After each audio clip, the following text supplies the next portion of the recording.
tahun 4 kali Bisri ke sini insyaallah dari Jember. Alhamdulillah wassalatu wassalamu ala Rasulillah amma ba'd. Ahibati fillah. Ada 3 peristiwa penting yang dilewati oleh manusia dalam kehidupan ini. Yang pertama bukan pilihan dia. Yang ketiga juga bukan pilihan dia. Yang kedua pilihan dia. Apa 3 peristiwa itu? Nah, yang bisa jawab angkat tangan.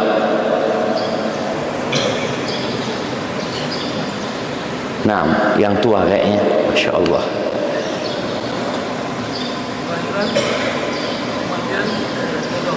Masya Allah, betul Ustaz, kasih hadiahnya Ustaz. Kayaknya anak kasih 2 hadiah antum, Masya Allah, barakallahu fikum. Fadl, mana panitia? Antum maju ke depan. Seharusnya orang tua nggak boleh maju ke depan, dan anak-anak ini maju ke depan. Masya Allah, barakallahu fikum. Barakallahu fikum. Yang pertama adalah kelahiran, yang kita nggak bisa punya andil di situ. Kadangkala lahir ngelihat orang tuanya, kok kayak gini bapak dan ibu. Kenapa aku kok tidak putih? Mau gimana dia? Bapaknya putih gelap, ibunya putih coklat. Nggak bisa milih. Orang tuanya ternyata tidak sholat, dia juga nggak bisa milih. Dia melihat Masya Allah fulan, anaknya seorang ustaz, bapaknya ustaz, ibunya ustazah. Ini satu hal yang harus kita terima dengan lapang dada, karena hidup ini ujian dari Allah Azza wa Jalla. Yang ketiga, kematian tadi. Wa ma tadri nafsun bi ayyi ardin tamut. Nggak ada yang tahu di bumi mana kita akan mati. Ada seorang di kota Mekah, dia dari Pakistan, tapi dia sudah tinggal lama di kota Mekah. Dia mengatakan kepada anak-anaknya, bapak mau mati di Mekah. Subhanallah, sakit, berobat, dibawa ke Pakistan, mati di Pakistan. Yang di tengah-tengah itu adalah pernikahan. Nabi alaihi salatu wassalam nyuruh kita milih kapan menikah, dengan siapa menikah. Beliau alaihi salatu wassalam mengatakan, takhayyaru linutafikum. Kalian pilihlah yang terbaik untuk benih-benih kalian, untuk menciptakan generasi masa depan. Ketika Jabir bin Abdullah menikah, dia mengatakan, ya Rasulullah tazawwajtu, aku sudah nikah, kata Jabir. Nabi tanya kepada Jabir bin Abdullah, sayyib am bikir, yang kau nikahi ini janda apa gadis? Kata Jabir, sayyib ya Rasulullah, janda. Ada yang mau nikah sama janda? Janda itu kenapa di atas gak dengar suara? Kok emak-emak pada turun? Dengar suara gak di atas? Enggak. Masya Allah. Gak dengar gak apa-apa, ngelihat aja. Mereka turun aja. Enggak, iya, berarti ibu-ibu boleh turun ya. Minta maaf kalau yang di atas tidak mendengar suara, bisa duduk di belakang. Kalau ternyata sonnya tidak sampai ke atas.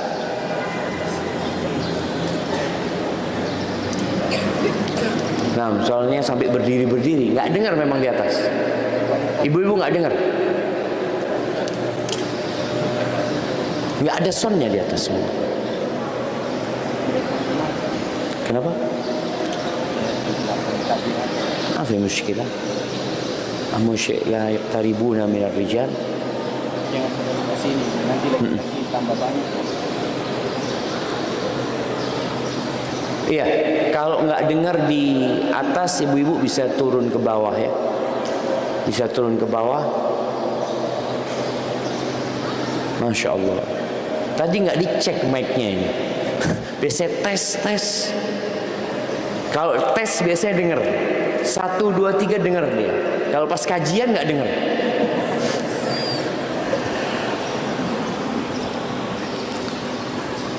Nah, silahkan ibu-ibu yang di atas kalau memang tidak dengar.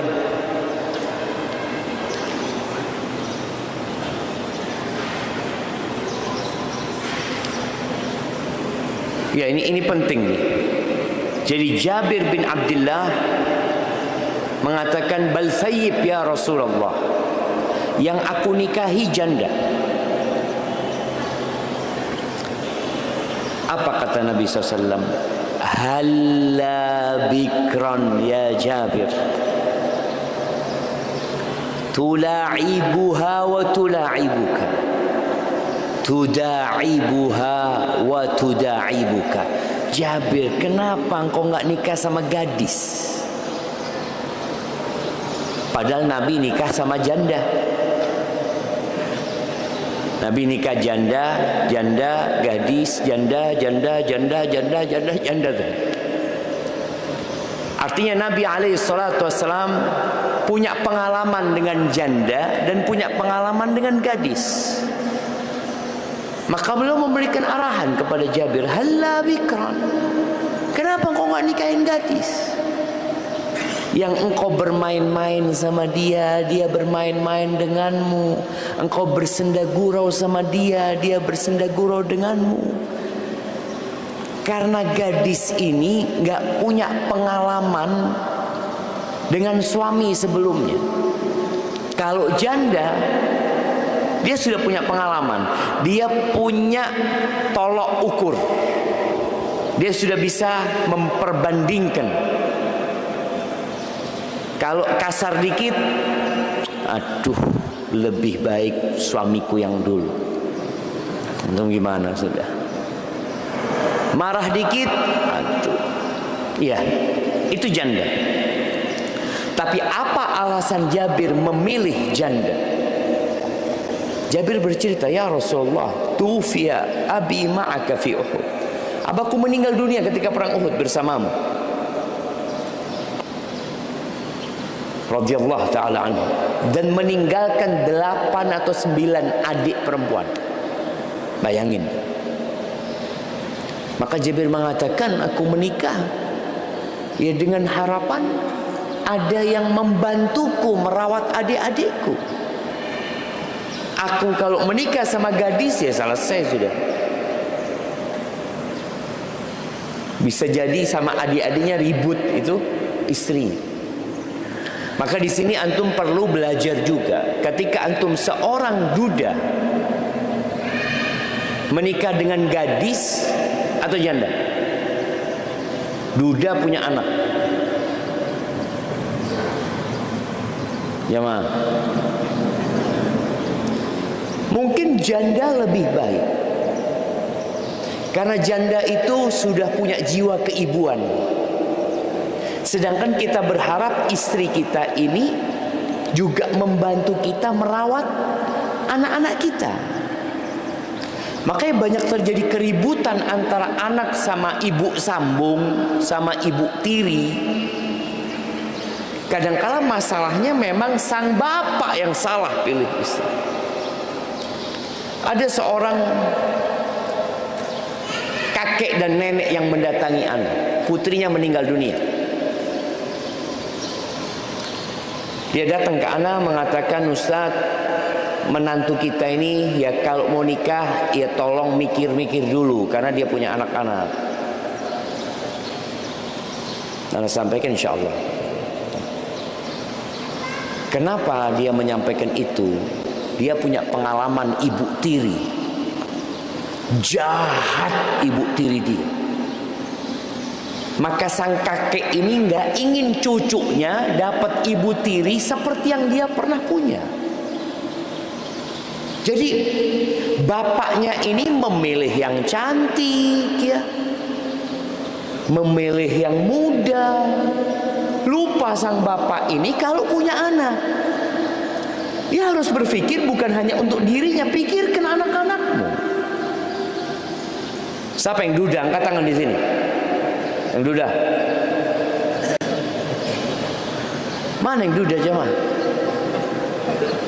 Nggak ada yang duda di sini. Saya alhamdulillah kalau nggak ada yang duda. Yang jomblo banyak tapi duda nggak ada gitu kan.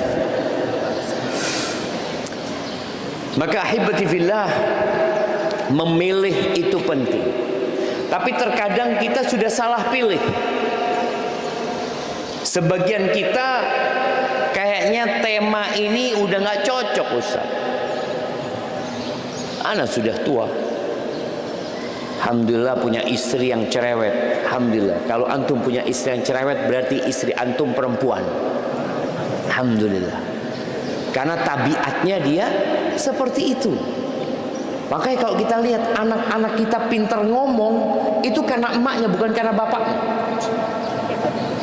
Nah, coba kalau perempuan WA panjang ya maaf. Jawaban suami terakhir apa? Saya. Cuma siap dia selesai. Kata sang istri WA 2-3 baris dia ya. Mak-mak juga harus tahu kalau suamimu suka kirim WA panjang-panjang ada masalah. Kelakiannya itu bermasalah. Orang laki itu nggak suka panjang-panjang ngomong. Dia sukanya siap. Naam. Jazakallahu khair. Barakallahu fiik. Jadi ahibati fillah, kalau yang sudah salah pilih pasangan hidup, maka jangan salah pilih buat anaknya. Ketika memilih menantu jangan sampai salah pilih. Negeri kita yang luas dengan jumlah penduduk 273 juta lebih mungkin sudah. Yang tadi malam lahir belum dihitung dalam hitungan itu. Itu hanyalah rumah tangga sebenarnya. Dan Rasul sallallahu alaihi wasallam mengatakan, "Ma min zamanin illa walladhi ba'dahu syarrun minhu." Tidak ada satu masa kecuali yang sesudahnya lebih buruk daripada yang sebelumnya. Kita akan menghadapi masa-masa yang lebih buruk, yang lebih menakutkan, yang fitnahnya lebih besar. Sampai kapan itu? Hatta talqau rabbakum. Sampai kalian berjumpa dengan Tuhan kalian. Informasi dari Nabi SAW ini menjadi bekal buat kita di masa depan. Agar kita bisa menghadapi cobaan-cobaan yang besar itu, kita butuh kawan. Kita butuh pendamping. Dan kita butuh pasukan. Siapa pendampingnya? Pasangan hidupnya. Jadi jadikan pasangan hidup antum itu pendamping antum dalam berjalan menuju ke lorong-lorong yang menakutkan. Orang kalau berjalan sendirian, dia akan jenuh, dia akan bosan. Apalagi jalannya panjang. Makanya Abdullah bin Mas'ud radhiyallahu anhu pernah mengatakan, "Lau baqiya min umri asyratu ayyam," atau kurang dari itu dalam beberapa riwayat. Kalau umurku tersisa 10 hari dan aku tidak punya istri, la tazawwajtu. Aku pasti nikah. Karena pentingnya pendamping dalam perjalanan menuju kepada Allah Azza wa Jalla. Maka kalau bisa antum jangan mati jomblo. Jangan. Dan jangan menunda-nunda pernikahan kalau sudah waktunya. Ahibati fillah, seperti apa jodoh yang seharusnya kita pilih? Buat yang laki-laki, ada 2 kriteria yang perlu dicari.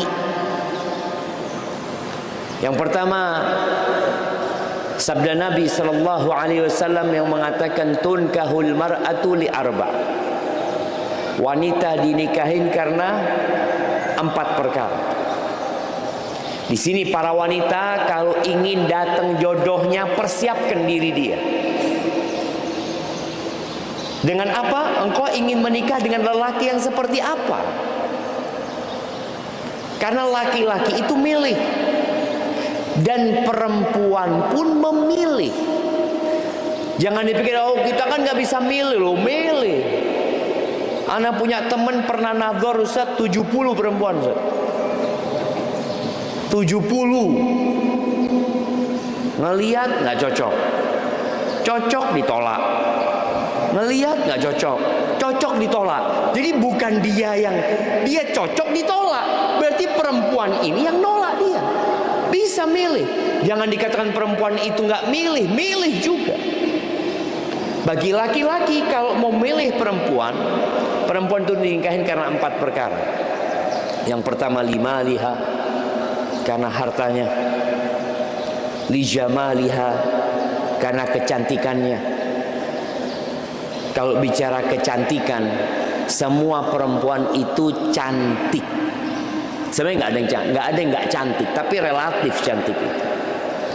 Ada yang cantik saja, ada yang cantik sekali, ada yang sangat cantik sekali, ada yang kurang cantik, ada yang hampir cantik, ada yang pernah cantik. Jadi yang jelas dia itu cantik, cuma tinggal tadi kecantikannya itu. Tapi relatif, dinikahin karena kecantikannya. Ada yang karena hartanya. Maka sebagian mengatakan nggak apa-apa Ustaz, ana nggak cantik tapi kaya. Janda nggak apa-apa, yang penting fulus. Ana sudah lama hidup susah Ustaz, paling nggak dapet lah hidup seneng dikit, kata dia. Iya. Dan kalau bicara cantik, manusia itu melihat sesuatu yang belum dia miliki tidak dalam wujud asli. Paham? Kalau kita belum dapat tuh wujudnya itu nggak asli, kita lihat. Antum kalau ngelihat mobil sport ya, atau lihat motor-motor moge datang, antum melihatnya, ya Allah, kapan aku bisa punya kayak gini? Kalau berhenti di lampu merah, kita cepet-cepet naik motor, cuma sekedar mau lihat di sampingnya, siapa yang naik? Masya Allah. Atau sebagian kita nggak pernah ngeliat handphone, yang anak-anak mungkin mau lihat handphone iPhone 15 Pro Max. Ketika ngelihat sohibnya pakai, ya Allah, boleh pegang, mau pegang aja dia lihat, masya Allah. Makanya kita lihat di toko itu selalu ada yang namanya apa yang untuk dipegang-pegang, yang dikasih kabel kalau di toko handphone itu, Orang bisa ngelihat, bisa pegang. Dia belum memiliki jamaah. Nanti belum punya duit, datang lagi ke tokonya, ngelihat lagi, Masya Allah ya, bagus nih. Punya rizki, beli. Kira-kira dia akan memperlakukan handphone ini seperti dulu awal dia ngelihat? Mungkin awal-awal ya, kemana-mana dia taruh di sini biar kelihatan orang. Dapat sebulan 2 bulan, biasa. Biasa. Orang beli motor kayak gitu. Orang baru beli motor, Masya Allah, tiap hari dimandikan, gosok, dia ada debunya dikit, gosok lagi. Masya Allah. Berat dikit, aduh, langsung dia sibuk untuk diperbaiki. Dapat setahun, nggak ada sudah. Nggak mandi 2-3 bulan, nggak apa-apa. Istri pun seperti itu. Antum awal ngelihat calon istri antum, Masya Allah, ngelihat sandalnya gemeter antum. Ya Allah, ada di sini dia. Ini baru sandalnya antum lihat jamaah. Lewat depan rumah ya, antum lihat dari jendela. Ya Allah, ini bakal istri ana, Masya Allah, kata dia. Itu sebelum menikah. Setelah menikah, dapat sebulan 2 bulan, keluar dari kamar mandi pakai anduk, biasa aja antum. Sibuk dengan handphone antum. Biasa aja. Itu manusia. Makanya jangan sibuk memperhatikan kecantikan. Sampai ada istilah rumput tetangga lebih hijau daripada rumput sendiri. Kita kalau melihat istri tetangga lewat, Masya Allah, Masya Allah. Padahal tetangga kita sama. Kalau melihat istri kita lewat, Masya Allah, Masya Allah.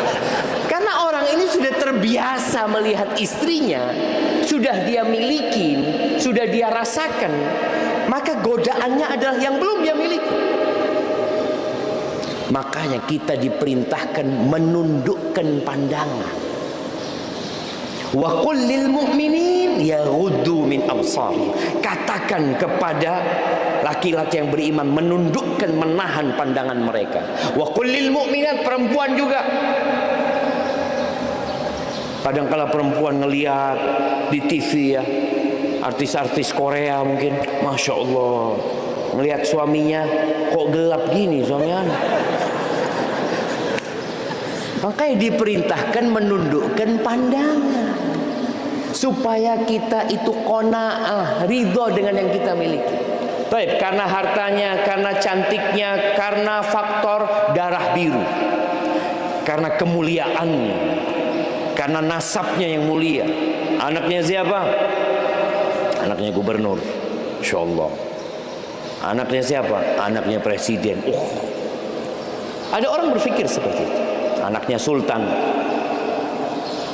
Nabi menyebutkan yang keempat, alaihi salatu wassalam, lidiniha. Terakhir Nabi sebutkan agama. Lalu beliau mengatakan alaihi salatu wassalam, fadfar bidatid din taribat yadak. Maka hendaklah engkau mencari, berusaha, berupaya yang agamanya baik. Selamat engkau, beruntung engkau, bahagia hidupmu kalau kita memilih yang agamanya baik. Sebagian kita enggak. Dia bicara, Ustaz, agama ini masih bisa ditingkatkan, tapi kalau wajah ya nggak bisa, Ustaz. Udah wajahnya kayak gitu ya, mau sampai mati tetap kayak gitu. Tapi kalau agama yang dulu hafal 1 juz, mungkin karena anak ustaz, Insya Allah hafal 3 juz. Banyak manusia berpikir seperti itu. Padahal nggak semudah itu. Maka hendaklah benar-benar memperhatikan yang agamanya baik. Berarti kalau mau menikah itu, memilih pasangan hidup, melihat wajahnya dulu, apa agamanya dulu? Nah, siapa yang mau jawab? Kenapa? Wajah, kalau udah kurang cantik ya, kita bukan menolak karena agamanya, kita menolak karena fisik, bukan menolak karena agama, tapi karena wajah. Karena wajahnya. Oke, siap, kasih hadiah. Masya Allah, barakallahu fikum. Fadhal habibi. Masya Allah. Jadi antum ngelihat wajahnya dulu. Udah cocok? Oh, cocok, bismillah. Baru lihat agamanya.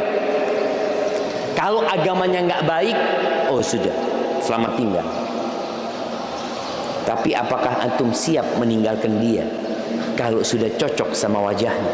Enggak, kebanyakan. Biasanya kalau sudah cocok sama wajahnya, dalihnya bismillah lah Ustaz, insyaallah masih bisa diperbaiki lah. Padahal Nabi alaihissalatu wasallam mengatakan agamanya seharusnya kau tinggalkan. Khususnya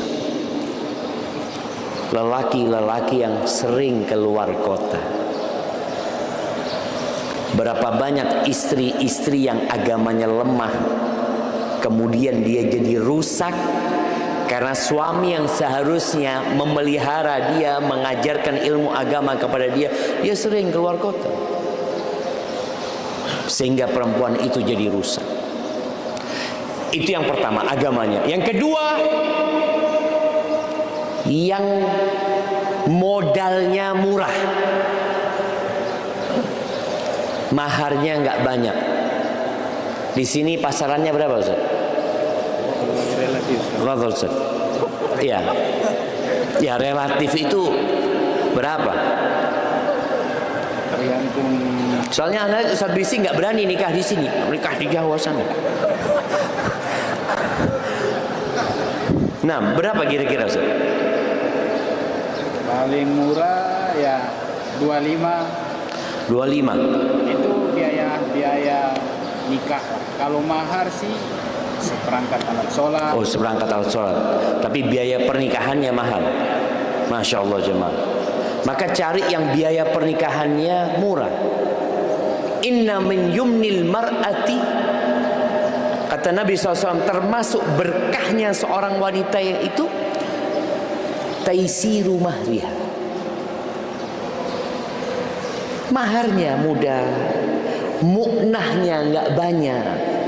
Jadi kalau antum melihat mertua mintanya macam-macam ini itu, sudah tinggal cari yang lain. Kenapa? Ini bahaya sudah. Dari awal ketika dipersulit, nanti di tengah jalan tambah sulit. Tapi kalau dari awal calon mertua mengatakan bismillah lah, berapalah 100-200 juta, antum sudah ngomong jazakallah khair, ana mau cari di tempat lain. Tapi memang di sini mahal. Artinya biaya pernikahan itu lumayan. Masya Allah. Ustaz, waktu di Jawa habis berapa Ustaz? Waktu itu Sama 10 juta. 10 juta dapat satu. Masya Allah. 10 juta dapat satu jemaah, Masya Allah. Kalau anak utang jemaah, Masya Allah. Ya, anak waktu nikah itu nggak punya fulus Ustaz. Anak pulang dari Madinah nggak punya duit. Ibu anak ngomong, Syafiq nikah, kata iya mah, tapi nggak ada fulus. Ya sudah kata, mama ada fulus $500. Masya Allah, siap. Terus kata anak punya ibu, ini belum ada perhiasannya. Terus siapa? Ya sudah, apa yang bisa dijual? Handphone anak jual. Ya sudah, dijual handphonenya. Masya Allah, alhamdulillah. Anak nikah nggak punya handphone akhirnya. Tapi mudah-mudahan itu berkah. Tadi nggak banyak-banyak, $500 itu berapa? 7,5 juta. 7,5 juta sama Ustaz Bisri ya, 10 juta kira-kira habisnya. Alhamdulillah. Kalau antum nggak punya fulus, nggak cukup di sini, insya Allah. Masa di pulau-pulau ini nggak ada yang? Ada kadang, tapi ya nikah terpaksa. Oh, nikah terpaksa. Nah, pokoknya tadi dua. Antum kalau bicara mau cari pasangan hidup, yang pertama fokus kepada agamanya, karena agama ini yang akan membuat antum berbahagia. Agama ini akan membuat antum dapat mempersiapkan generasi masa depan, dan antum nggak capek. Tapi kalau sudah antum dapat istri yang matri, yang kedua itu nggak matri, biayanya nggak mahal. Kalau sudah orang tuanya ingin berbangga-banggaan ini itu, aduh bahaya. Kalau dia yang mau mengeluarkan duit, tafadhol. Tapi kalau antum yang harus mengeluarkan fulusnya, maka tunggu dulu. Baik, bagi para wanita yang ingin memilih pasangan hidup, yang pertama agamanya, yang kedua akhlaknya. Tidak semua yang hafal Quran akhlaknya baik. Tidak semua yang lulus dari pesantren akhlaknya baik. Seharusnya baik. Seharusnya baik. Karena Nabi SAW mengatakan, akmalul mu'minina imanan ahsanuhum khuluqan. Orang beriman yang paling sempurna keimanannya itu yang apa? Yang banyak hafalan Qur'annya, yang banyak sholatnya, yang banyak umrohnya, yang banyak puasanya. Bukan. Jadi orang beriman yang paling sempurna keimanannya, yang paling baik akhlaknya, yang paling baik perilakunya. Oleh karena itu Nabi SAW mengatakan, "Idza atakum man tardawna dinahu wa khuluquhu fa'ankihu." Apabila datang kepada kalian seorang laki-laki yang agama dan akhlaknya kalian ridhai, agamanya baik, akhlaknya mulia, dua. Karena jangan sampai antum fokus, agamanya bisa dilihat dari mana? Iya, dari sholatnya. Suka ke masjid dia, di shaf pertama ditanya, alhamdulillah bisa baca Quran, bisa baca Quran, punya hafalan Quran juz 30, alhamdulillah. Artinya agamanya baik. Akhlaknya tunggu dulu. Dari mana kita tahu akhlak seseorang? Nah, ada 3 cara mengetahui perilaku seseorang. Nah, siapa yang mau jawab? Pertama dari orang tua. Yang kedua dari rekan-rekan.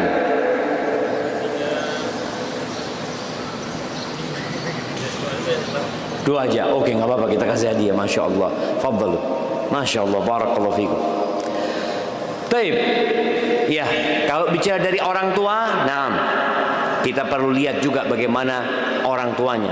Karakter itu ada yang terbentuk di dalam rumah, ada yang bawaan lahir, ada yang terbentuk dalam rumah, ada yang diusahakan.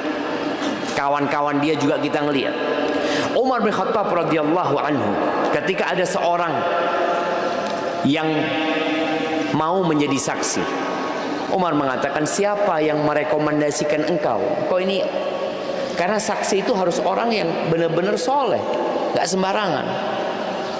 Ada satu sahabat mengatakan, ana a'rifuhu ya Amirul Mukminin, aku kenal sama dia. Lalu Umar bertanya kepada orang ini, hal jawartahu fa'arafta mudkhalahu wa mukhrajahu? Engkau bertetanggaan sama dia, engkau tahu keluar masuknya dia? Kata dia enggak. Pertanyaan kedua, hal safarta ma'ahu? Engkau pernah melakukan perjalanan sama dia? Ini rekannya tadi, sohibnya. Engkau kawan dia dalam perjalanan, berangkat dari sini mungkin ke Jawa, naik apa? Naik kapal berhari-hari, atau berangkat umroh 9 hari. Tahu kita, engkau tahu dengan perilaku dia. Karena safar itu menyingkap jati diri seseorang. Antum pernah melihat orang di bandara karena delay marah-marah, kepruk meja umpamanya, ketahuan, oh seperti ini orang ini. Ada yang sabar, ada yang tenang. Itu dalam perjalanan tersingkat. Yang ketiga, hal amaltahu bidirhamin atau dirhamain? Engkau pernah urusan fulus sama dia? Kata dia nggak pernah. Idzan ma arafta. Kau nggak kenal sama dia. La'allaka ra'aitahu yusalli. Mungkin kau ngelihat dia sholat di masjid. Iya, kata dia. Maka di sini kalau ingin mengenal ibadah seseorang mungkin ngelihat tadi.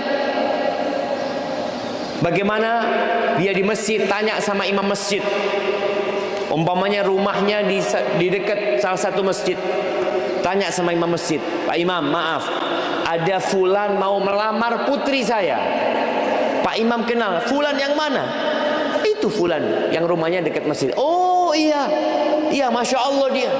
Saya biasanya kalau sudah waktunya doa di khutbah kedua baru datang dia. Kan imam tahu kan khotib. Oh, atau dia nggak pernah dia sholat berjamaah di masjid, nggak pernah, nggak tahu sholat atau tidak. Ini kalau bicara agama kita bisa tanya sama imam masjid. Tapi kalau akhlak tanya sama rekan-rekannya, tanya sama kawan-kawan. Dan sekarang ada jejak digital seseorang, bisa di tracking.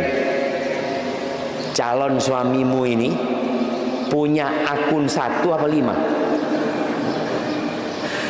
Karena ada yang punya akun banyak. Masya Allah.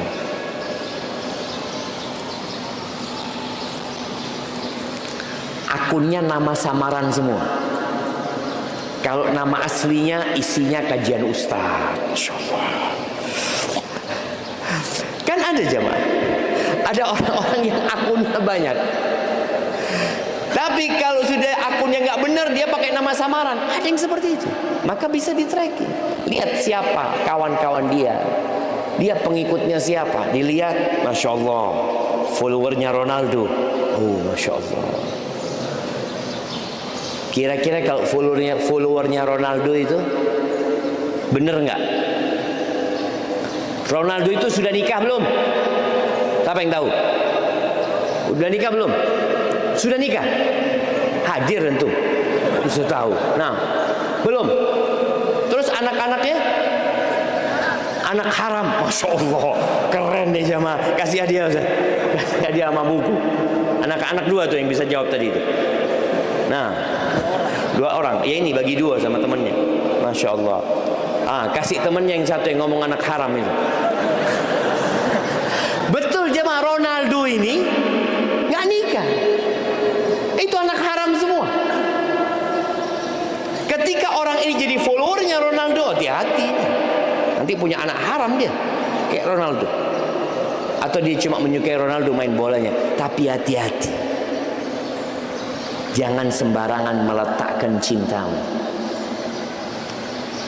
Kalau tahu calon suamimu menfollow orang-orang yang tidak benar ya, maka engkau harus berpikir ulang. Jangan-jangan suamimu nanti seperti mereka. Maka perhatikan masalah akhlak dan agama. Yang ketiga, cari suami yang mampu memberikan nafkah. Memberikan nafkah dan tidak bakhil.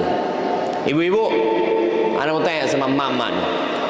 Lebih suka suami yang ganteng, hafal Quran 30 juz, tapi bakhil, atau suami yang gak terlalu ganteng, hafalnya juz 30, tapi dia royal sama istrinya? Suka yang pertama, yang kedua ibu-ibu? Yang kedua, lihat, dengerin nanti. Yang kedua, apa gunanya wajah tampan tapi bakhil? Betul sama. Makanya Nabi SAW ketika ada seorang wanita mengatakan, ya Rasulullah, aku dilamar sama fulan, sama fulan. 2 yang melamar dia. Dia dilamar sama Muawiyah, dilamar sama Abu Jahal. Maka Nabi SAW mengatakan, amma Muawiyah fas'alukun la mala lahu. Muawiyah nggak ada duitnya dia. Nggak ada duitnya dia. Miskin dia. Artinya nggak bisa ngasih nafkah nanti. Adapun Abu Jaham fala yada'u asahu an atiqi. Abu Jaham ini selalu tidak pernah meletakkan tongkatnya dari pundaknya. Bisa jadi karena dia sering safar kemana-mana, atau dia suka mukul perempuan dengan tongkat. Lalu Nabi SAW mengatakan, ingkihi Usama, nikahlah engkau dengan Usama bin Zaid. Jadi intinya di sini, carilah lelaki yang bisa memberikan nafkah. Tidak harus punya pekerjaan tetap. Bapak-bapak, nggak harus punya pekerjaan tetap, tapi harus tetap bekerja. Kan ada orang berpikir, oh ya harus mapan dulu. Enggak, berapa banyak orang yang sudah mapan di PHK. Kita ngelihat. Tapi kalau laki-laki itu laki-laki yang agamanya baik, akhlaknya mulia, dia juga tadi nggak bakhil, tapi ada rizkinya yang memang sempit, dia belum dapat pekerjaan tetap. Dan antum kalau mau melamar anaknya orang juga nggak harus punya pekerjaan tetap. Ketika ditanya oleh calon mertua, engkau kerja apa? Alhamdulillah, sejak 50.000 tahun sebelum penciptaan langit dan bumi ini, takdir saya sudah dicatat. Ya, rizki saya sudah ditulis. Saya sampai sekarang masih bekerja, tapi belum punya pekerjaan tetap. Saya kerjaannya cari ikan di laut, belum tentu dapat ikan. Saya juga berkebun, belum tentu.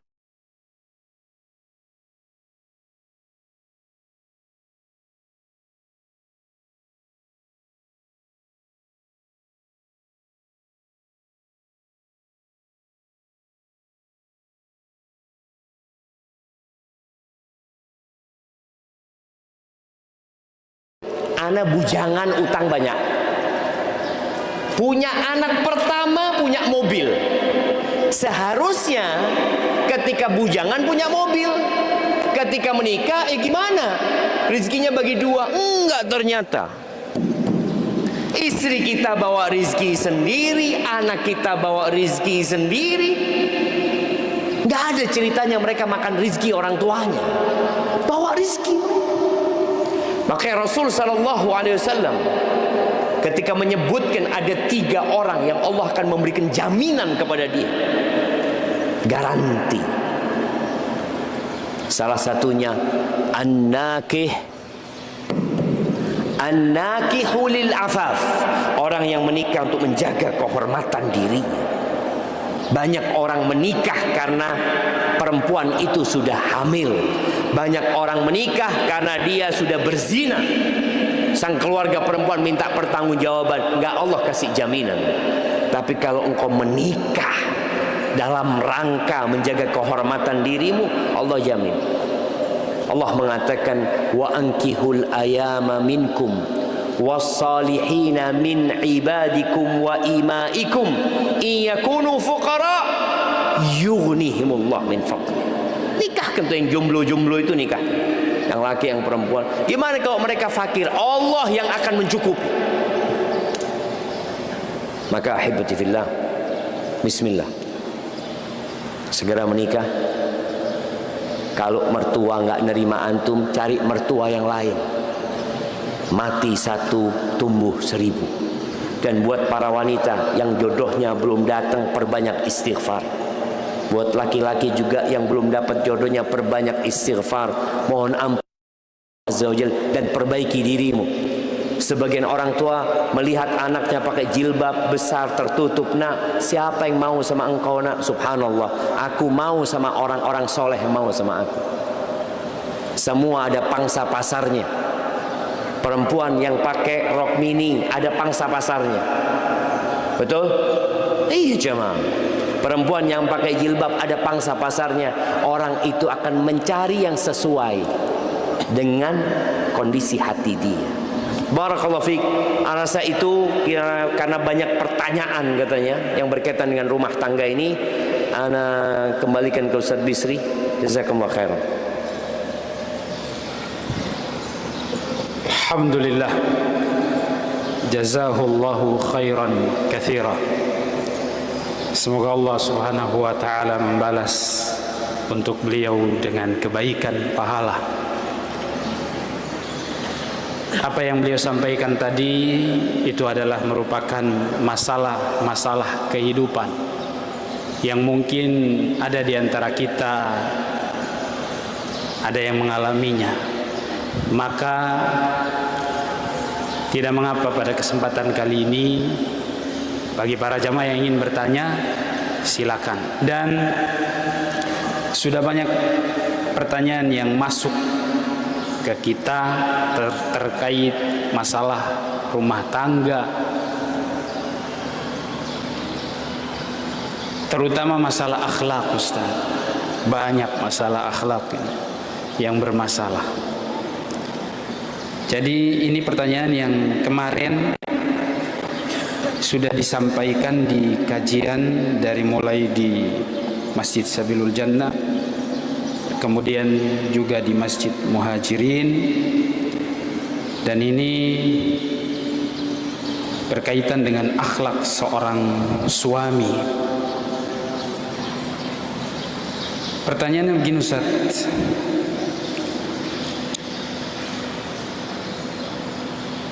Mana kemarin itu? Allahu Akbar. Kebanyakan pertanyaan ini soalnya, Ustaz.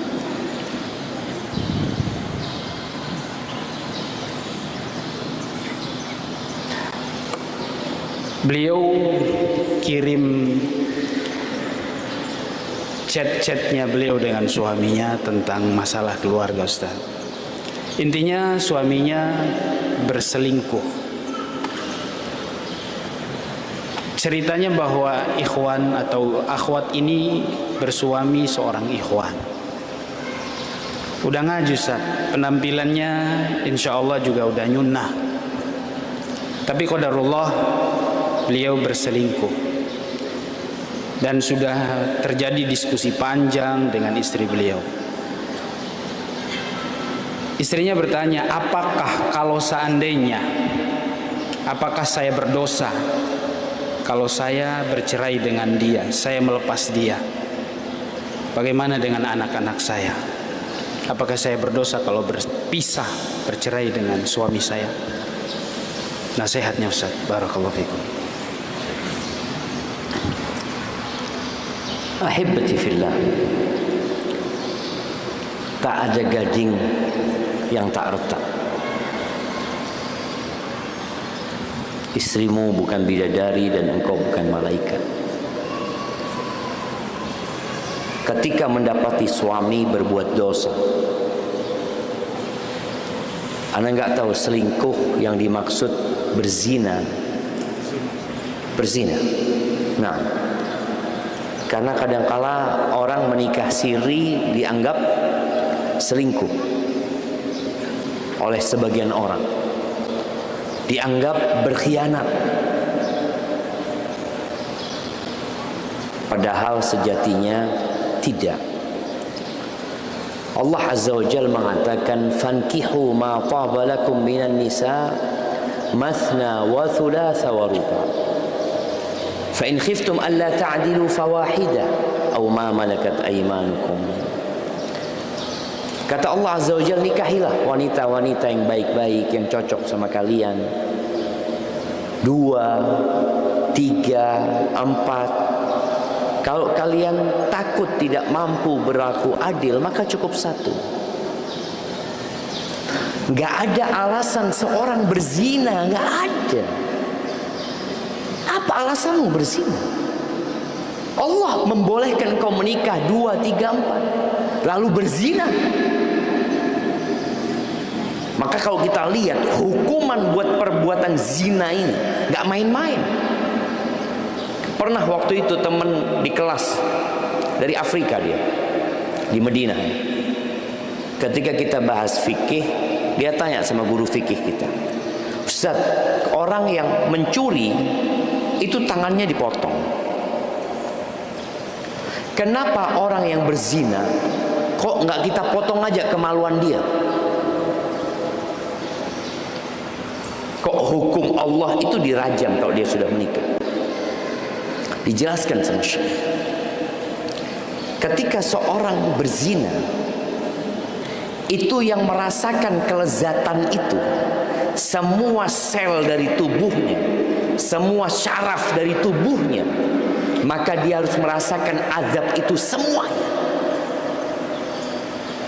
Kalau cuma dipotong dia nggak merasakan itu azab, dan dia masih hidup, dirajam karena nggak ada alasan.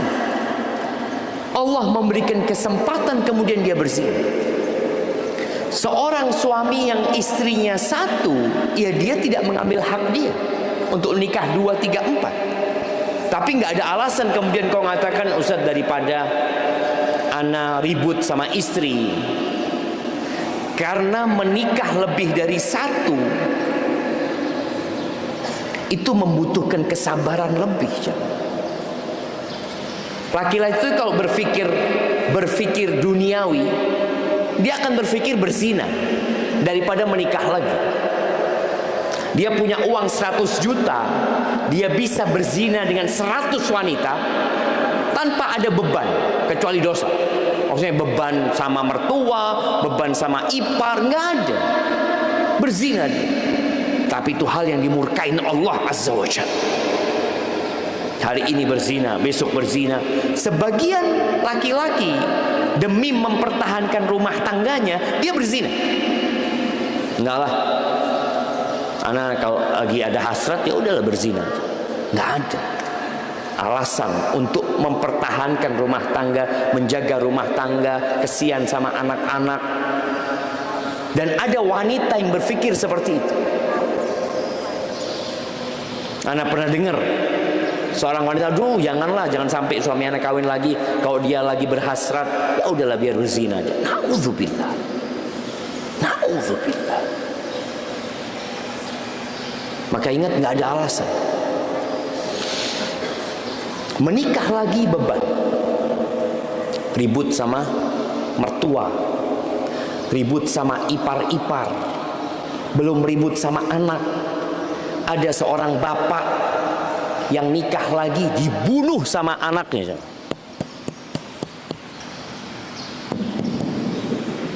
Bapak nikah lagi dibunuh sama anak sama ibunya. Maka jangan main-main, Ustaz. Bahaya, Ustaz. Dibunuh aja. Anaknya sewa pembunuh bayaran sama ibunya, bapaknya dibunuh. Artinya memang menikah lagi itu penuh dengan perjuangan. Sebagian wanita mengatakan, aduh laki cuma mikirkan nafsunya, syahwatnya. Tidak. Dia kalau hanya memikirkan syahwatnya, dia berzina. Selesai. 1 juta berzina selesai, masih tinggal 99 juta. Tapi ketika dia menikah lagi, dia harus berpikir, harus sewa rumah, harus beli rumah, nanti harus ngurus anak-anaknya, nyokolahkan anak-anaknya. Ada beban yang dia tanggung, dan itulah ibadah kepada Allah Azza wa Jalla. Karena dunia ini bukan tempat bersenang-senang. Maka kalau seorang lelaki tadi suaminya berzina, na'udzubillah min dzalik. Apalagi dia sudah ngaji, sudah belajar. Apa yang harus dilakukan istrinya? Yang pertama, engkau ajak dia kembali kepada Allah Azza wa Jalla. Orang yang berzina masih mungkin bertobat kepada Allah Azza wa Jalla. Bagaimana cerita seorang perempuan Ghamidiyah yang dia berzina, atau Juhaniyah yang dia berzina di masa Nabi SAW, mengatakan, inni hubla minaz zina, aku hamil dari hasil zina. Kemudian ditunggu sampai lahir anaknya, ditunggu sampai anaknya pisah dari susu ibunya, kemudian dirajam perempuan ini. Lalu Nabi SAW mensolatin perempuan itu. Apa kata salah seorang sahabat? Atusalli alaiha wa qad zanab. Ya Rasulullah, alaikas salatu wassalam ya Rasulullah, gimana engkau mensolatin wanita yang sudah berzina? Kan pikirannya udah wanita nggak bener ini. Apa kata Nabi SAW? Laqad tabat taubatan law qusimat ala 70 min ahli al-Madinati lawasi'atuhum. Perempuan ini sudah bertobat. Kalau pahala tobatnya dia dibagikan kepada 70 penduduk Madinah, cukup untuk mengampuni dosa-dosa mereka. Bayangin, tobatnya 1 orang bisa untuk 70 orang. Maka ketika suamimu bertobat kepada Allah Azza wa Jalla, ajak dia. Hanya saja perlu meninggalkan tempat dosa. Kalau dia berzina karena dengan kawan kerjanya, selingkuh dengan teman kerjanya di tempat itu, dia tinggalkan tempat itu. Engkau aja suamimu, sudah resign dari sana. Kalau memang mau bertobat. Soalnya kalau ketemu lagi, setannya lebih kuat lagi nantinya. Itu mungkin diantara. Kalau ini istrinya, Nah, istrinya tidak mau dipoligami, dengan itu dia cari jalan. jadi begini, ada yang poligami tidak sehat. Berzina kemudian poligami. Enggak, bukan berzina kok poligami, berzina tobat. Sebagian orang berpikir saya akan bertanggung jawab. Nggak ada tanggung jawabmu, itu nggak ada. Lu gimana Anda berzina sama dia? Anda harus tanggung jawab. Nggak ada. Kok bisa nggak ada, Ustaz? Kok bisa nggak ada? Tuh perempuan tadi yang mengatakan kepada Nabi SAW, ya Rasulullah, aku hamil dari zina.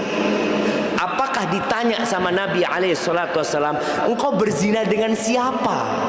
Harus tanggung jawab itu? Nggak ada. Dosa masing-masing. Jadi jangan berpikir harus bertanggung jawab. Tidak, engkau harus bertobat. Makanya para ulama ketika bicarakan hukum nikahnya para pezina, sebagian itu nggak sah. Wanita pezina dengan laki-laki berzina menikah, nggak sah nikah. Mereka mengatakan sah kalau tobat. Itu sebagian ulama seperti itu. Jadi bukan kemudian dengan menikah dosa zinanya hilang. Enggak, cuma bukan engkau dengan menikah sekarang kan halal. Loh, bukan bicara sekarang. Dan boleh jadi tadi kalau ikut pendapat ulama yang mengatakan nggak sah nikahnya pezina, engkau masih nggak sah nikah sama dia. Yang harus dilakukan pezina itu bertobat. Maka laki-laki ini jangan berpikir, ya daripada anak berzina terus, asal saya nikahi. Bukan seperti itu. Yang harus kau lakukan, aku harus bertobat kepada Allah Azza wa Jalla. Lalu ketika menikah, tafadhol mau menikah dengan wanita yang baik-baik. Tapi engkau pezina, pantas mendapatkan pezina pula. Maka di sini apabila seorang istri menolak suaminya poligami karena dia selingkuh, kecuali kalau poligaminya baik-baik, nggak ada masalah sebenarnya, nggak boleh sang istri menolak. Tapi kalau sudah alasannya karena dia berzina kemudian mau poligami, maka sang istri boleh menolak suaminya, bukan menolak poligaminya, menolak perzinaan dia, dan dia boleh gugat cerai. Bagaimana dengan anak-anak? Ahibati fillah, hendaklah setiap kita bertakwa kepada Allah Azza wa Jalla. Di surat At-Talaq, surat perceraian itu, Allah mengatakan, "Wa man yattaqillaha yaj'al lahu makhrajan." Barang siapa bertakwa kepada Allah, pasti. Kalau ngomong sama Allah itu pasti. Allah nggak pernah ingkar janji. Pasti Allah kasih solusi. Wa yarzuqhu min haitsu la yahtasib. Dan Allah akan kasih rezeki dari arah yang tidak disangka-sangka. Ini kalau dia cerainya karena Allah SWT. Tapi kalau cerainya, Masya Allah. Tapi kalau cerainya dikarenakan ya urusan pribadi, urusan dunia, ya lain lagi ceritanya. Maka tolong dipikirkan lagi sebelum gugat cerai. Ajak suamimu bertobat kepada Allah Azza wa Jalla, kembali kepada Allah. Berkaitan dengan perempuan yang sudah dia zinai, nggak ada tanggung jawab, jamaah. Nah, berulang kali juga mengatakan tobat tapi balik lagi. ya itu berarti belum tobat. Kalau bicara saya sudah bertobat, cuma boleh jadi tadi Ustaz, dia di tempat itu lagi. Kalau dia selingkuh dengan teman kerjanya, ya dia karena kerja di tempat yang sama, ya kembali lagi.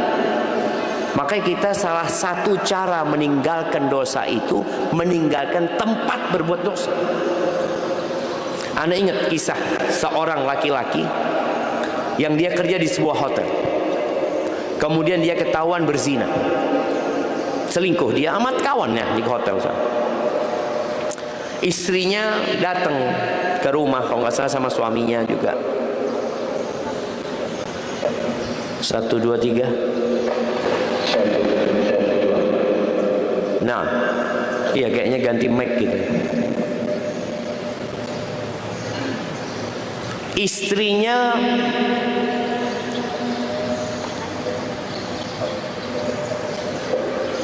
enggak. Jadi karena jauh ini masalahnya, dibuka pintunya biar sinyalnya. Ya, bismillah. Bismillah. Nah, istrinya mau menerima laki-laki itu asalkan keluar dari tempat kerjanya. Akhirnya resign sama suami. Dan alhamdulillah. Jadi kalau benar-benar bertobat, salah satunya tadi meninggalkan tempat perbuatan dosa itu. Kalau enggak balik lagi ke sana, balik lagi ke sana. Sampai ada cerita seorang ikhwan, Ustaz, ya, Masya Allah. Dia itu suka dinas keluar kota. Dia cerita.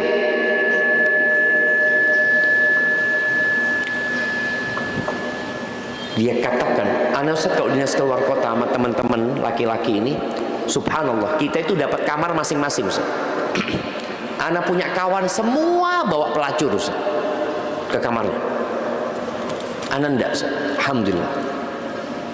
Sebulan, 2 bulan, 3 bulan, terus akhirnya anak bawa pelacur juga, Ustaz. Dia ceritakan bagaimana dampak dari profesi, pekerjaan, dan lingkungan. Karena dia ngelihat semua teman-temannya bawa pelacur, kenapa aku tidak? Saling menutupi di antara mereka. Akhirnya Allah bongkar. Maka sekali lagi nggak ada alasan untuk berzina ya. Ketika Allah membolehkan seorang itu nikah lebih dari 1, kalau mampu berlaku adil. Dan orang yang punya istri lebih dari 1 itu harus benar-benar belajar manajemen konflik. Karena dia sudah akan membuat konflik sama mertua. Orang tua sendiri kadang-kala marah-marah. Ada orang tua yang anaknya nikah lagi mengatakan ibu nggak ridho. Nah, bayangin, bukan mertua ya, ibunya sendiri. Maka ada banyak hal yang harus dipersiapkan. Jangan bermudah-mudahan, tundukkan pandangan, hindarin tempat-tempat fitnah. Semoga Allah jaga kita dari perbuatan maksiat itu. Barakallahu fikum. Masya Allah, saya bertanya tentang akhlak. Segala saya ingin bertanya, apakah balasan seorang istri yang sabar atas amarah, hinaan, cacian yang dia dapatkan dari seorang suami, hampir setiap minggu hal-hal kecil dibesar-besarkan sampai hari ini sakit, tapi istri hanya bisa diam, bahkan keluarga istri pun dihina. Apakah dengan hanya istri diam dan mengeluh, memohon pertolongan hanya kepada Allah akan memberi kebaikan kepada istri di akhirat atau di dunia sekalipun? Rasa-rasanya sabar itu sudah tak terukur lagi karena panjangnya, sepanjang pernikahan tidak ada yang berubah. Apa memang tabiat manusia tidak ada yang bisa merubah? Padahal dalam setiap doa ini selalu memohon agar suami bisa berubah tabiat buruknya. Masya Allah. Alhamdulillah, harus disyukuri nih. Ibu ini harus bersyukur yang bertanya ini. Karena tiap minggu, nggak tiap hari. Kan katanya tiap minggu kan Ustaz? Hampir tiap minggu keluar cacian makian. Ada yang tiap hari. Ada yang sarapan sama makan malam dimaki oleh suaminya, ada. Maka kalau ibu masih tiap minggu, kuping ana ini dan hati ana penuh dengan curhatan wanita, maka ana sampaikan kepada yang bertanya, ibu masih mending kalau tiap minggu, tiap pekan ada yang sarapan dan makan malamnya cacian dari suami. Jadi kalau bicara bersabar, Innama yuwaffas sabiruna ajrahum bighairi hisab. Sabar itu Allah akan kasih pahala tanpa batasan. Seorang istri banyak yang mampu bersabar tapi sulit bersyukur. Mama, tolong dengerin. Wanita itu sabar iya, syukur sulit. Ketika dia dapat suami yang baik, kemudian suaminya berbuat salah, apa kata Nabi SAW? Lau ahsanta ila ihdahunna ad-dahr thumma ra'at minka syai'an. Kalau engkau berbuat baik kepada istrimu setahun terus berbuat baik, kemudian dia melihat engkau melakukan kesalahan, perempuan ini punya tabiat mengatakan, ma ra'aitu minka khairan qat. Aku nggak pernah ngelihat engkau berbuat baik sedikit pun, nggak pernah nyenangkan hati. Sulit, sabar kuat perempuan ini. Bayangkan dapat suami yang zalim. Berapa banyak yang puluhan tahun dia tunggu suaminya tidak mati-mati. Sabar dia aja. Maka nasihat anak terus bersabar. Yang kedua, yang engkau ceritakan hanya keburukan suamimu. Mana kebaikan suami? Banyak wanita curhat, Ustaz suami anak kayak gini. Terakhir anak tanya, Ibu, anak mau tanya, suami ibu nggak ada baiknya? Ya ada lah Ustaz. Nabi SAW menyuruh kita melihat kepada kelebihannya, bukan kepada kekurangannya. Selama kekurangannya masih bisa ditoleransi, bukan yang berkaitan dengan melanggar hukum-hukum Allah Azza wa Jalla, hanya berkaitan dengan perasaanmu yang dilanggar sama suami ini, maka engkau bersabar dan lihatlah kepada kelebihannya. Melihat kepada kelebihan ini yang akan membuat kita jadi lebih sabar dan bersyukur. Ingat cerita seorang istri yang ngomong sama suaminya. Dia kasih kertas sama suaminya, Bang, gimana kalau kita nulis kekurangan masing-masing? Oh, kekurangan masing-masing. Apa yang abang gak sukai dari aku, apa yang aku tidak sukai dari abang. Kata suaminya, siap. Kasih kertas. Istrinya masuk ke dapur kemana, nulis jemaah, full satu lembar. Kalau bisa satu buku mungkin full semua kekurangan suami. Akhirnya datang sang istri nyerahkan kertasnya, sang suami nyerahkan surat. Dibuka sama suaminya, ya Allah aku nggak suka ini macam-macam, ya Allah banyak banget kata suaminya. Akhirnya istrinya yang bawa kertasnya suami balik, Bang kok kosong kertasnya? Dek, aku menerimamu apa adanya. Kata dia, udah. Kita itu kalau menerima pasangan hidup kita udah kayak gitu dia itu. Hidup ini ujian jemaah. Hidup ini ujian. Angin bertiup tidak selalu sesuai dengan keinginan nelayan. Tapi apakah nelayan kemudian tidak berlayar, berhenti cari ikan? Tetap dia cari ikan. Walaupun kadang-kala kapalnya oleng dan terbalik. Harus dijalani hidup ini. Mau cari kesenangan bukan di sini. Jangan membandingkan suamimu dengan laki-laki lain. Ya udah, itu suamimu. Boleh jadi suamimu seperti itu karena dosa-dosamu. Dan boleh jadi para suami yang dapat istri cerewet, suka teriak-teriak, kurang menghargai suami, boleh jadi karena dosa-dosa kita. Makanya seorang alim ulama ketika dikunjungin oleh sohibnya, ada buku, anda lupa judulnya Ustaz mungkin ingat ya, kalau nggak salah As-Sabru Alal Azwaj, kisah sabarnya orang-orang kepada istri. Ini dia kedatangan sohibnya di rumah, ya Allah, istrinya ngomongnya teriak-teriak, nggak ada penghargaan sama suaminya yang ustadz, yang kalau di luar dihormatin orang, di rumah ini nggak dihargain sama istrinya. Apa kata sohibnya? Engkau nggak ganti aja istri kayak gini, kata dia.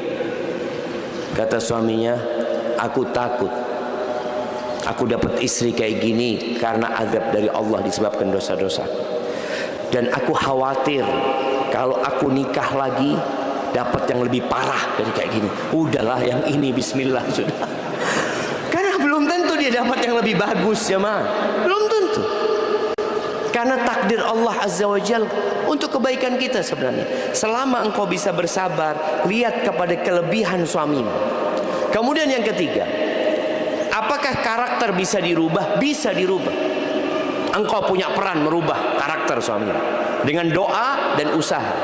Tadi disebutkan suami anak ini membesar-besarkan yang kecil, Ustaz. Maka usahakan tidak ada yang kecil sehingga suami tidak bisa membesar-besarkan.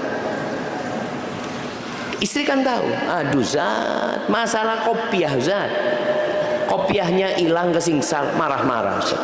Jangan pernah kesingsal kopiahnya suami. Lalu dia yang naruh Zat. Engkau belikan 2 lusin kopiah suami. Suami mau marah, mana kopiah?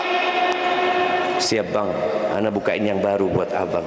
Insyaallah. Mau marah nggak jadi dia. Nanti mana kopiah? Engkau lihat yang kecil-kecil selama ini, yang tiap minggu katanya tadi, yang tiap pekan dia marah karena yang kecil, jangan sampai ada yang kecil. Hilangkan. Bagaimana sang istri yang berubah? Kita merubah orang lain susah, tapi merubah diri sendiri lebih mudah. Bagaimana engkau berubah?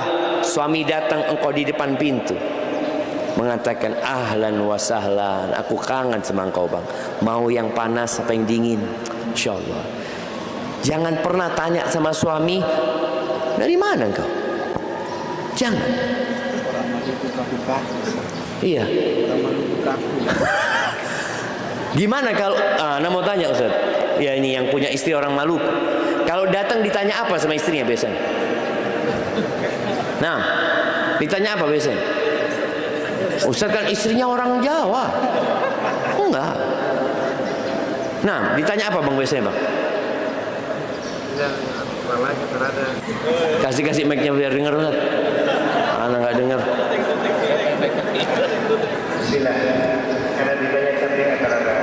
Apa itu artinya? Lelah atau tidak? Masya Allah. Padahal udah lelah ya, masih ditanya lelah atau tidak gitu. Nggak pernah ditanya mau yang panas atau yang dingin. Kadang-kadang kalau lagi baik hati ditanya gitu ya, Masya Allah, kasih hadiahnya. Masih bulan madu, belum lama. Oh, baru nikahan tuh. Berapa lama? 3 tahun. Oh, 3 tahun. Udah lumayan lah Ustaz. Lumayan 3 tahun. Nah, alhamdulillah. Baik, tadi usahakan seorang istri nggak perlu tanya sama suaminya, bang capek atau nggak capek, nggak perlu. Ada satu orang Indonesia nikah sama wanita Jepang. Setiap negeri itu punya budaya. Dia cerita, Ustaz, subhanallah, ana nggak kebayang ya dapat pelayanan yang seperti itu. Ustaz. Ana kalau mau berangkat kerja, Ustaz, diantar sama istri ana sampai ke depan halaman rumah, Ustaz. Diantar, dibawain bekal, karena orang Jepang banyak jalan ya menuju ke tempat kereta ya. Ditunggu sama istri ana, Ustaz. Dilihat ana sampai ana hilang dari pandangan mata dia, baru dia masuk rumah. Ini orang Indonesia kadang-kala suaminya, berangkat ya, oh berangkat ya, dah berangkat, sudah nggak tahu istrinya di mana, dia berangkat kemana. Kadang-kala suaminya berangkat atau tidak nggak tahu juga. Maka tolong istri suaminya berangkat diusahakan sampai depan pintu semuanya dilihat, udah jalan. Kalau datang Ustaz, ditunggu depan pintu, dibukain, anak punya jaket, apalagi kalau musim dingin kata dia, dibukain semua, dibukain kos kaki anak Ustaz, dicelup air anget kaki anak Ustaz. Ya Allah, nggak nemu di Indonesia kayak gini kata dia. Artinya tadi ada hal, kalau sang istri mengatakan suamiku nggak berubah, oke, engkau sudah bertahun-tahun nggak bisa merubah suamimu, engkau yang berubah. Apa yang perubahan bisa engkau lakukan? Engkau selalu memuji suamimu. Dipijat suaminya, bang makasih banyak bang ya, jazakallah khair, engkau udah kerja buat kita, buat anak-anak ya, minta maaf kita nggak bisa bantuin ini itu. Terus puji, berikan pujian kepada suami. Lama kelamaan suami malu mau marah, istrinya baik banget. Tapi kalau istri kadang-kadang ngeliat udah capek, lelah, melihat suaminya kayak gitu, akhirnya sang suami lebih jauh lagi. Tetap berharap bisa berubah, karakter itu bisa berubah menjadi lebih baik. Umar bin Khattab keras ya, tapi ketika dia masuk Islam dia jadi tegas dalam kebenaran. Tapi Umar nggak bisa jadi Abu Bakar, nggak bisa. Abu Bakar lembut, tegas. Umar ada kerasnya, tapi udah jadi baik gitu loh. Hadza wallahu a'lam bissawab. Nah. Jazakallahu khairan. Masyaallah. Pertanyaan berikutnya, saya seorang akhwat dan dari calon suami yang bernama Sana. Ini ahwat semua ceritanya Ustaz. Kan kata tadi yang masa depan. Namun di Ternate dan di lingkungan saya, ikhwan yang bernama Sana tidak terlalu banyak. Apakah saya harus menurunkan standar saya, atau saya bisa menolak, menunggu hingga ada yang bernama Sana? Nah, ahibati fillah. Kebanyakan orang itu awam. Dia beragama sesuai dengan kondisi keluarganya. Tidak belajar. Kebanyakan kita itu Islamnya Islam keturunan. Bapaknya Muslim, alhamdulillah dia Islam. Yang kadangkala belajar agamanya ya enggak juga. Dia alhamdulillah sholat 5 waktu, dia puasa Ramadan, tapi mungkin ada banyak urusan ilmu agama yang dia memang belum belajar.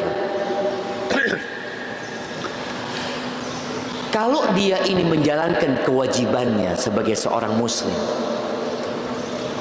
dan terlihat dia punya semangat untuk belajar agama, karena seorang akhwat juga bisa bertanya, engkau masa nggak ada keinginan untuk menambah ilmu agamamu? Anda punya kawan di Madinah jamaah, namanya Muhammad Yasin, dari Itali dia. Nama sebelumnya lupa. Dia 2 tahun masuk Islam, sudah hafal 20 juz. 2 tahun masuk Islam. Kita dari lahir Islam 2 juz sudah hafal-hafal. Lahir Islam.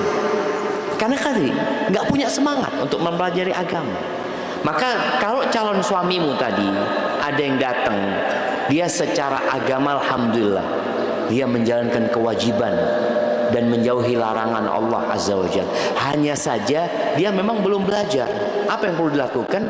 Ajak dia belajar. Sampaikan kepada dia, bismillah, ayo kita belajar dulu, kata dia. Karena jalan menuju surga itu sulit, mendaki dan terjal. Aku butuh suami yang membimbingku. Jadi bukan sekedar memberikan nafkah. Kalau dia mau, ahlan wa sahlan. Kalau dia nggak mau, jangan. Karena boleh jadi di tengah jalan dia nanti nggak mau lagi diajak ke surga. Nabi SAW pernah mendiamkan 9 istrinya. Didiamkan 9 istri. Bayangin. Karena apa? Ya karena nggak mau ada perubahan sikap, ada visi dan misi yang mungkin sudah mulai goyah. Sebulan Nabi tidak menghubungi istri, nggak datang ke rumah istri.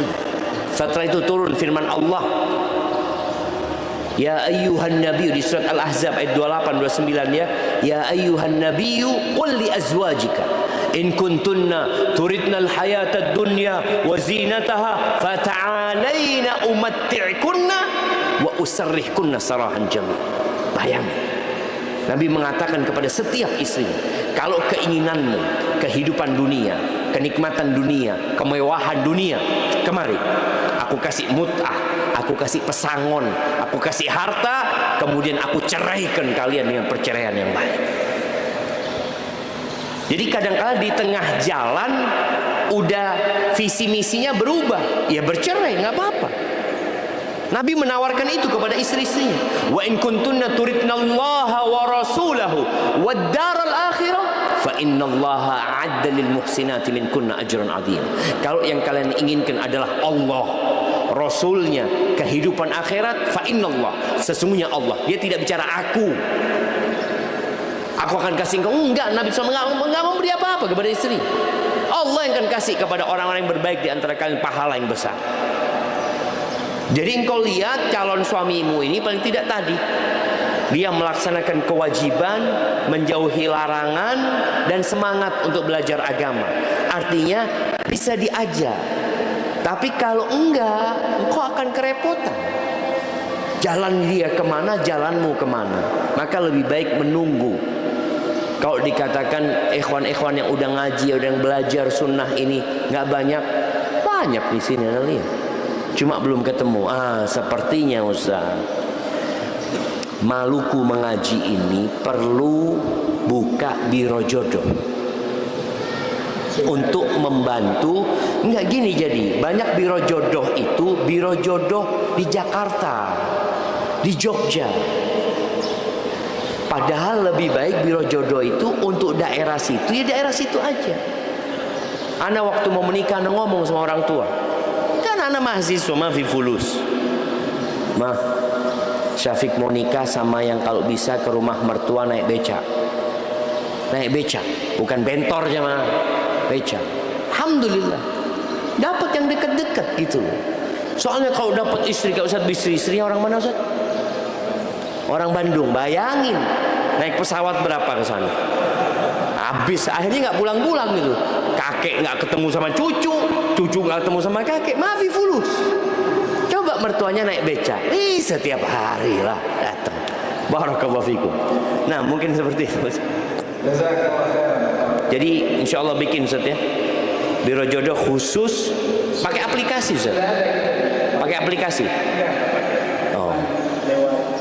Nomor aja. Oh, ada nomornya. Handphone. Ya, untuk sementara sih masih karena belum ada yang menangani ID. Oh, coba disebutkan nomor handphonenya Ustaz. Loh iya, ini kan tadi tanya dia mau cari Ustaz. Iya, fadhol Ustaz, nomor handphonenya berapa? Nomor siapa? Jangan nomornya ikhwan Ustaz, nomornya Ada ketua yayasan kita, Yayasan Maluku Haji, nomor Pak Ketua. Oh, kalau bisa jangan nomor Pak Ketua nanti. Kalau bisa nomornya nomor yayasan gitu ya, dibikin grup. Sempat sih istri juga bikin grup ibu-ibu akhwat yang pengen Cari menantu dari jodoh. jodoh. Sempat bikin, terus bubar lagi. Tapi insya Allah mudah-mudahan ada jalan ke situ. Amin. Pertanyaan saya sebenarnya, saya berkenalan dengan seorang Syiah yang punya niat serius untuk menikahi saya. Saya melakukan istikharah dan 3 kali mimpi yang datang kepada saya selalu baik tentang pria tersebut. Tolong nasihatkan saya. Syiah, bukan Syiah. Orang Syiah.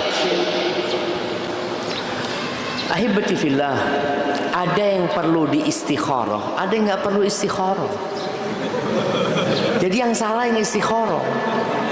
Ada fulan Ustaz nggak sholat Ustaz, melamar saya, apa saya istikharah? Nggak perlu istikharah. Karena kita tahu istikharah itu ketika ada pilihan atau kita nggak tahu baik atau tidak. Tapi kalau sudah ketahuan tidak baik, nggak perlu istikharah. Bagaimana engkau menikah dengan seorang laki-laki yang memaki Abu Bakar As-Siddiq, yang memaki Umar bin Khattab, yang mengkafirkan mereka, Utsman bin Affan, yang mengatakan Aisyah berzina radhiyallahu taala anha? Maka nggak mungkin kau hidup dengan seperti itu. Maka nggak perlu engkau istikharah. Engkau sudah tolak. Yang datang baik, boleh jadi setan yang datang. Mimpi itu 3. Minallah, minasyaitan, adghathu ahlam. dari Allah, dari setan, dan ada bawaan sebelum tidur. Antum kalau sudah seneng ya, antum melihat ada durian di pinggir jalan, Allah tidur, ya Allah mimpi makan durian. Itu apa dari Allah ya? Anda harus makan durian. Assalamualaikum Ustaz. Afwan Ustaz, Anda mau bertanya, apa hukum jika yang mengutarakan niat untuk menikah dalam akhwat? Apakah bisa jika seorang akhwat melamar seorang akhwat karena ditakutkan terjadinya zina hati jika memandang perasaannya berlebihan? Masya Allah. Memendam perasaan. Nah, boleh siapa? Boleh. Jadi proses ta'aruf itu lebih kepada mengenal. Kita ingin mengenal. Boleh jadi seorang wanita menawarkan diri. Di masa Nabi alaihi salatu wassalam, ada seorang wanita yang datang. Nabi sedang bersama para persahabatnya. Dia mengatakan, aku menghibahkan diriku untukmu ya Rasulullah. Nabi ngelihat perempuan itu. Nabi sedang nggak ingin menikah. Bagaimana ya kondisi perempuan menghibahkan dirinya? Nabi sedang tidak ingin. Datang seorang sahabat, ya Rasulullah, kalau engkau tidak mau menikah dengan dia, nikahkan aku dengan dia. Jadi pahlawan nih sahabat. Iya, kata Nabi SAW, engkau punya apa? Yang disuruh cari cincin dari besi ya. Pulang ke rumahnya, dilihat rumahnya nggak ada apa-apa. Bayangin ya, susahnya hidup para sahabat. Akhirnya datang lagi Nabi alaihissalatu wasallam mengatakan, iltamis walau khataman min hadid. Engkau carilah buat mahar itu, walaupun cincin dari besi. Cincin dari besi, kata dia. Pulang lagi nggak ada ya Rasul. Dia lalu mengatakan, sarungku.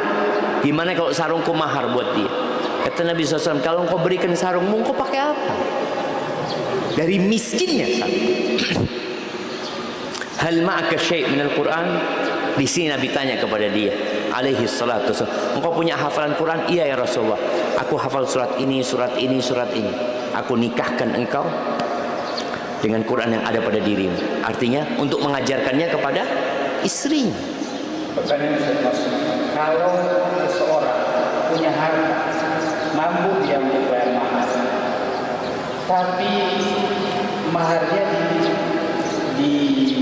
dirubah diganti dengan Al-Quran lain, gimana?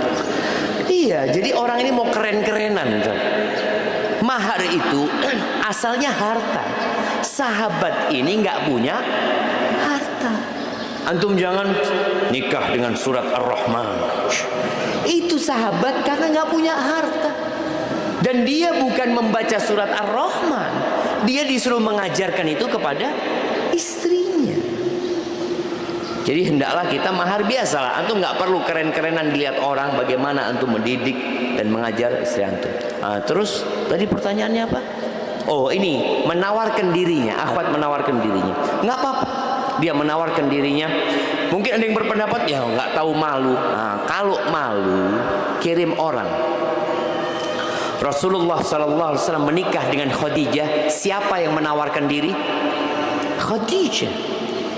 Kirim orang. Tapi apa engkau nggak mau nikah? Kalau engkau mau nikah sama Khadijah. Atau orang tua menawarkan putrinya. Engkau ngomong sama bapakmu, ayah, aku kok tertarik sama fulan, ayah. Ayah berangkatlah ke sana. Umar bin Khattab nih buat para orang tua ya, yang punya anak janda, segera carikan pasangan. Umar radhiyallahu anhu ketika anaknya janda Hafsah, langsung dia berangkat kepada Abu Bakar. Abu Bakar, aku ingin menikahkanmu dengan Hafsah. Mau engkau? Abu Bakar diam dulu, nggak ngasih jawaban. Datang ke Utsman. Utsman, ala uzawijuka Hafsah? Bapak nawarkan. Ini Abu Bakar sudah punya istri. Utsman sudah punya istri. Jadi boleh nawarin kepada orang yang sudah punya istri. Nawarin ke Ustaz Bisri. Ustaz Bisri, boleh nggak Ustaz?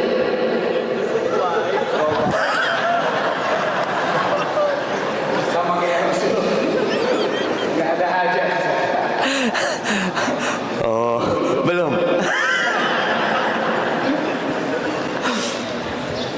Kalau ada Afdi, gimana Afdi?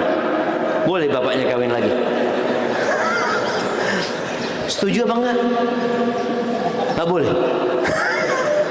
Kayaknya anaknya maknya dia. Barakallahu fiik. Iya, artinya sekarang kalau ada seperti itu, apa kata masyarakat? Pelakor. Kok ngerusak rumah tangga orang? Dia sudah punya istri, kok tawarin istri?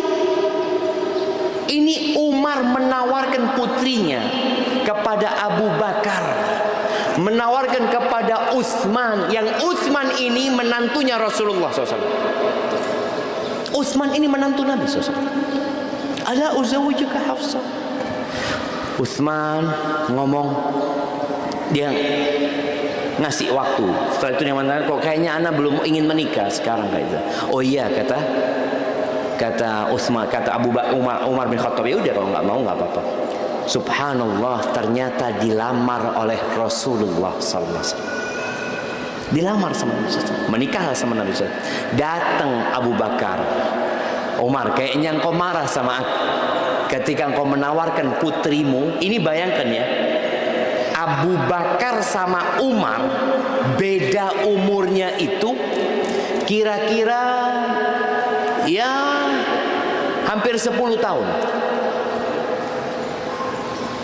Umar itu masuk Islam umur 28, Abu Bakar itu masuk umur 38 kira-kira, masuk Islam. Ya 10 tahun kira-kira umurnya. Artinya dia menawarkan putrinya kepada orang yang lebih tua dari dia. Bukan yang sepantaran jemaah, lebih tua dari dia. Kenapa? Karena memandang kepada agama dan akhlak. Harapannya putrinya berbahagia, hidup bersama Abu Bakar, hidup bersama Utsman. Akhirnya Abu Bakar mengatakan, kayaknya engkau sakit hati sama. Iya, kata Umar, waktu engkau nggak ngasih respon apa-apa.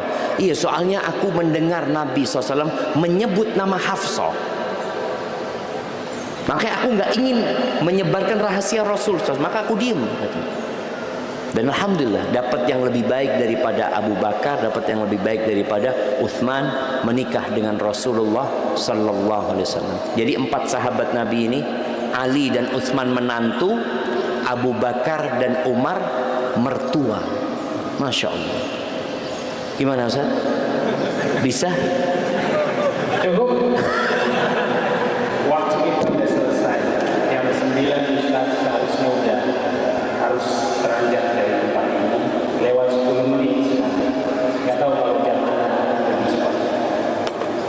Mohon maaf sekali atas pertanyaan-pertanyaan yang belum terjawab. Masih Yang lebih tua, buat yang lebih tua sama yang paling jauh. antum. Nah, Ini ada buku. Siapa yang paling tua di sini? nah ini Ustaz mau kasih ada yang paling tua, Yang paling tua. yang umur 80. Masya Allah, ada Ustaz 83. Tapi itu gak bisa bahasa Indonesia. Nggak apa-apa lah. Oh, kasih parfum aja. Masya Allah. Nah, insya Allah dibaca bahasa Indonesia Ustaz. Masya Allah. Iya, Bismillah. Mungkin cucunya yang Cucunya, ya Bismillah. Masya Allah, barakallahu fikum. Nah, buat yang paling jauh. paling jauh. Mana yang paling jauh? Dari mana? Morotai. Morotai. Morotai. Pulau Morotai. Ada lagi yang lebih jauh? Dari Morotai. Makassar ya, kalau sudah tinggal di sini mah enggak lah. Yang datang buat kajian. Dari mana Mas? Dari Jakarta. datang ke sini karena ini. Enggak lah, udah di sini lah. Karena kerja. Bapak dari mana? Makassar. Oh enggak. Yang datang kajian. Kayaknya beliau di Morotai. Morotai, masya Allah. Berapa jam Morotai dari sana ke sini? Satu malam, masya Allah. Kalau kapalnya cepat bisa 10 jam nyampe. Masya Allah, barakallahu fikum. Kalau 24 jam ya, 24 jam. Masya Allah, barakallahu fikum.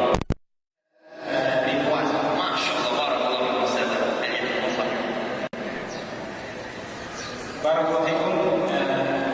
Mohon maaf sekali lagi atas pertanyaan yang belum terjawab.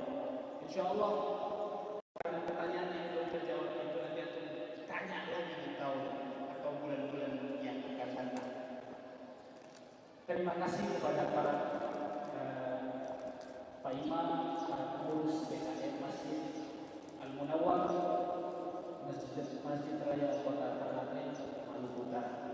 Terima kasih banyak atas kesempatan dan tempatnya yang sudah kami gunakan untuk acara yang insyaallah berkali. Mudah-mudahan memberikan manfaat, keberkahan bagi kita semua yang ada di Ternate dan secara umum di Maluku Utara. Syukur lakum, kita tutup. Mohon maaf, mungkin sebenarnya Ustaz ini kalau antum mau ajak selfie, insyaallah mau, cuma Allah itu terlalu banyak kalau satu-satu. Insyaallah waktu sampai selesai semua mungkin jam 11 kalau kita selesai. Jadi mohon maaf ya, kalau memang tidak dilayani untuk selfie-selfie dan lain-lainnya. Insyaallah antum berada di sini sudah menjadi satu kebaikan yang besar.